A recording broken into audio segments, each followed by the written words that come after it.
We come now to the 9th visit, where we shall analyze the 9th principle of success, which is personal initiative. Personal initiative is the dynamo which starts the faculty of imagination into action, in the process of translating one's definite major purpose into its physical or financial equivalent. If you aim for success above mediocrity, you will need to learn to act on your own personal initiative, because your success is something which you must achieve for yourself without someone telling you what to do or how to do it. Incidentally, Cyrus H.K. Curtis, the former owner of the Saturday Evening Post, and one of my collaborators in organizing the Science of Success philosophy, was responsible for a motto on personal initiative of such great importance that I want you to have it. Said he, "There are two kinds of men who never amount to much: those who cannot do as they are told, and those who can do nothing else." Of course, Mr. Curtis's implication is very clear. He implied that those who amount to something worthwhile in life are those who move on their own personal initiative without being told what to do or why they should do it. The men who stand out in the minds of the public as the greatest successes from the days of George Washington on to the present are those who chose their own occupation, business, or profession, and moved on their own personal initiative in achieving their purpose.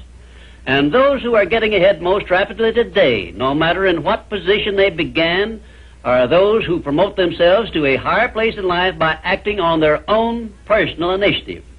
The habit of personal initiative not only inspires one to move on his own responsibility, but it also influences him to carry through until he completes that which he undertakes in a manner pleasing to all concerned, because he knows that a winner never quits and a quitter never wins. And right here is an appropriate place to say something I perhaps should have said before, namely, that a big success is made up of a great number of little circumstances, each of which is so small and seemingly insignificant that most people pass it by as not worthy of notice. Some may think, for example, that the habit of personal initiative is unimportant, but we have only to take a look at the record of some of our greatest successes to recognize that personal initiative was an important factor without which they never would have achieved success. For example, no one told F.W. Woolworth to start a 5 and 10 cent store. The idea was his own. He acted on his own personal initiative in putting his idea into action, and lived to see it yield him a fortune well above $100 million. My distinguished business associate, W. Clement Stone, started his insurance business on his own personal initiative with an operating capital of only $100. But he followed through on that same personal initiative and made his humble beginning yield an annual gross income of many millions of dollars.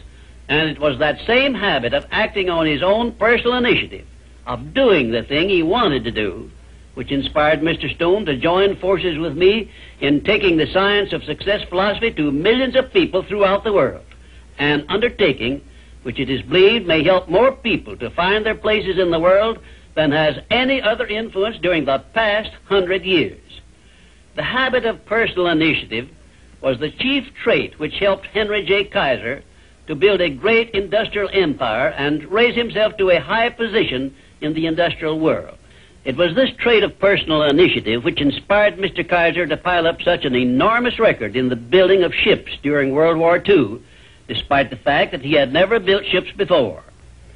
One day when I was lecturing to one of my classes, I mentioned Henry J. Kaiser's wonderful record in building ships more cheaply and quickly than experienced shipbuilders had been able to do, when one of my students spoke up and said, Mr. Kaiser's having been a friend of Jesse Jones of the Federal Reserve Bank did not hurt his chances of success any, did it? Well, for a moment it looked as if that question had placed me on a spot. But I soon recovered my composure and came back with this reply: no, his knowing Mr. Jones did not hurt his chances, but think of the thousands of industrialists, many of whom may also have known Mr. Jones, but did not use their personal initiative in getting his financial help. Personal initiative is one quality which inspires one to form friendships and to make contacts with people who can be of aid to them in times of need. It was my personal initiative which influenced Andrew Carnegie to give me an opportunity to organize the Science of Success philosophy. I now wish to give you an outline of the more important attributes of the person who has sufficient personal initiative to give him leadership in his chosen occupation. 1. First of all, the person who follows the habit of personal initiative has a definite major purpose in life and a plan for its attainment. 2. And a mastermind alliance with those whose help is essential in achieving his major purpose. 3. He has the necessary persistence and the will to win to carry him along when the going is hard and he meets with obstacles. 4. He makes decisions promptly when he has the necessary facts on which to base them and changes them slowly, if at all. 5. He follows the habit of doing more than he is paid for, and he does so in a pleasing, positive mental attitude. 6. He accepts full responsibility for everything he undertakes and never passes the buck when things go wrong. 7.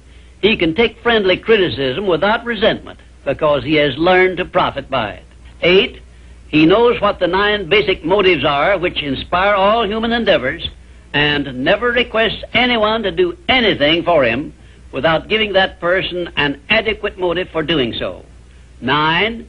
He never expresses an opinion about anything unless he has thought the subject through and is prepared to state how he came by his opinion. 10. He follows the habit of listening much and talking only when he has something to say which may benefit himself or others. 11. He has a well-developed sense of observation of small details and knows his job from the smallest detail to the greatest. 12. He never tells anyone to do anything without suggesting why it should be done and how it may be done best. 13. He follows the habit of concentrating his full attention on one thing at a time. 14. His mental attitude is positive at all times when he is in communication with other people. 15. If you ask him a question, he will give you a direct answer, even if he has to tell you he does not know the correct answer. 16. Last, but perhaps most important of all, he never puts off until tomorrow that which should have been done last week, because he knows that the habit of procrastination is near the top of the list of the causes of failure. If you can rate OK on each of these 16 traits of personal initiative, you are a leader in your field of endeavor. When you come to examine yourself on the subject of personal initiative, just remember that your success or your failure depends very largely on the action you take in connection with your occupation. No one will tell you what you should do. No one will tell you what not to do. The decision must be your own, and you must follow through and carry out your decision on your own personal initiative. If you work for wages or a salary, you should decide to promote yourself through your own personal initiative to the top of the scale in your occupation. And remember that your promotion is entirely in your hands. In my previous visits, I have given you a blueprint of the steps you should take in promoting yourself to whatever station in life you desire. Now, let me give you a brief review of 8 principles we have covered previously. 1. Definiteness of purpose. By now you should know what you want most from life, and you should have a plan for getting it. Here is the most important circumstance of your whole life where you must move on your own personal initiative, because no one else can tell you what you should want most. 2. The mastermind principle. If you have not already formed a friendly alliance with those who can help you in attaining your major purpose in life, you should move on your own personal initiative and form this alliance at once. 3. Going the extra mile. This is a must if your major purpose is anything above mediocrity. 4. Applied faith. This is the principle which gives you power in carrying out your definite major purpose and all minor purposes. 5. A pleasing personality is an asset of priceless value, and it too is something you must acquire through your personal initiative. 6. Self-discipline. The 6th principle of success is also something you acquire through your personal initiative. 7. A positive mental attitude, which is the most important of the 12 great riches of life, is also the product of your own personal initiative. 8. Enthusiasm is a state of mind which only you can generate through your personal initiative. You see, therefore, that personal initiative enters into every one of the success principles. And now, until our next visit, may I remind you that there are two types of people who never amount to anything. Those who will not do what they are told, and those who will do nothing else.